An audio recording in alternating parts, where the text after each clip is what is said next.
Cinema Classics is brought to you by the Gateway Film Center at 1550 North High Street, Columbus, Ohio. Further details and showtimes online at gatewayfilmcenter.com. The award-winning Cinema Classics is produced by John DeSando and Johnny DiLoretto. Listen to the shows and read reviews online at WCBE.org. I'm Johnny DiLoretto. I'm John DeSando. This is Cinema Classics, and last week, John, we had to cut Wayne Miller, our special guest, short. What a surprise. Because he was suffering from this logorrheic,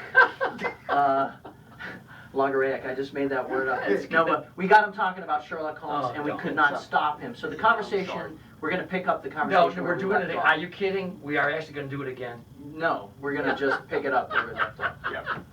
Thank you, John. Explain to us why. Oh, we've got hundreds of adaptations, all these actors you were talking about. What is it? What makes it have legs over 100 years? The early 1880s and stuff, and people here in the United States, as well as in England, but in the United States, they'd wait until the ship arrived to go, for the latest stories and everything. I mean, even back then, as a literary work of art, it was great.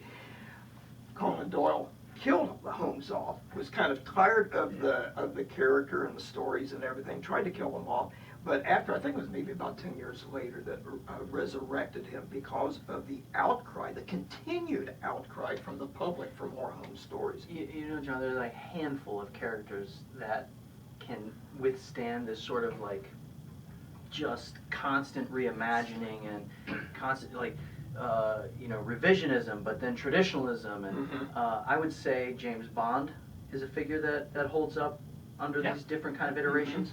Batman, and I don't know who else. Hannibal Lecter. Well, I don't know about that. Well, I mean, it's true. We have No, several. it's not true. Sure, it is. Well, you're not even on mic. Huh? You're talking Of to the course mic. it is. No, I'm Now, on mic. here, let me tell you why it's not true.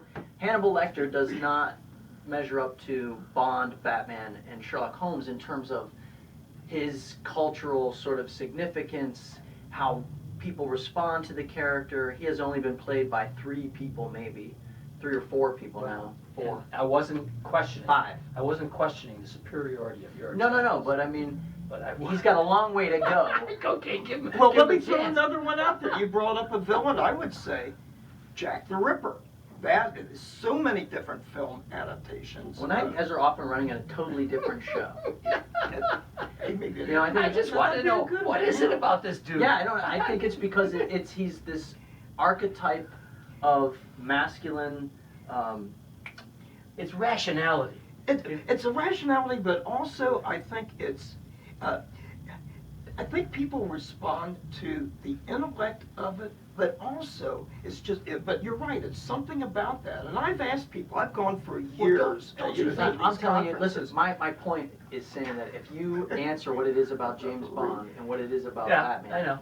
you will find the answer to what it is. Well, here's about Sherlock something Holmes. that it doesn't require as much thinking.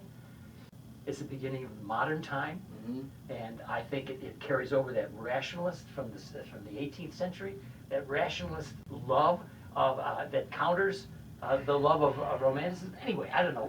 Well, but there's also now, of course, we could talk about because we're from the Anglo-Saxon, European stock, but the Holmes character though appeals internationally.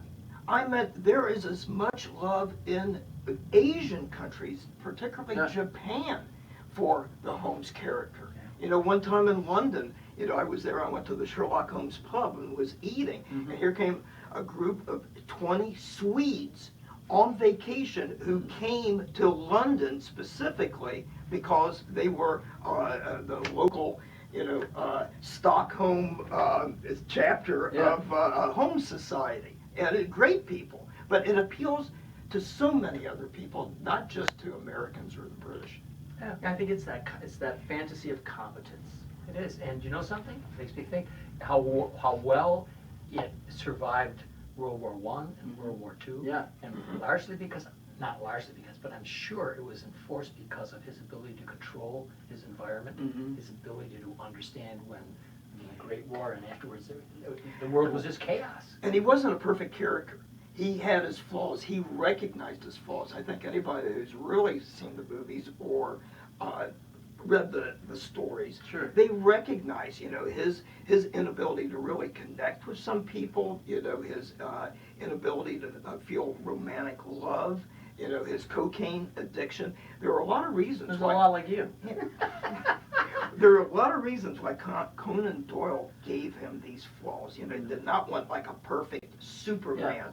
And I think that's the only thing, because the one, and I like Batman because of the whole thing that Batman's flawed, but Superman is too perfect. I'm once again going off on a you are tangent. going off. Now, welcome to the longest show in cinema And you know classics something, I history. have to edit the show, so could we bring it Yes, to completion? let's here? bring it to completion. I want to thank Wayne for joining us and sharing with us his Sherlock Holmes Elementary, knowledge, my dear expertise. Johnny. Yes, and this Deer Slayer cap, I can't tell whether you're coming or going. I can't either. And of course, you could always wear There you go, like this, it looks Johnny. like a pith helmet.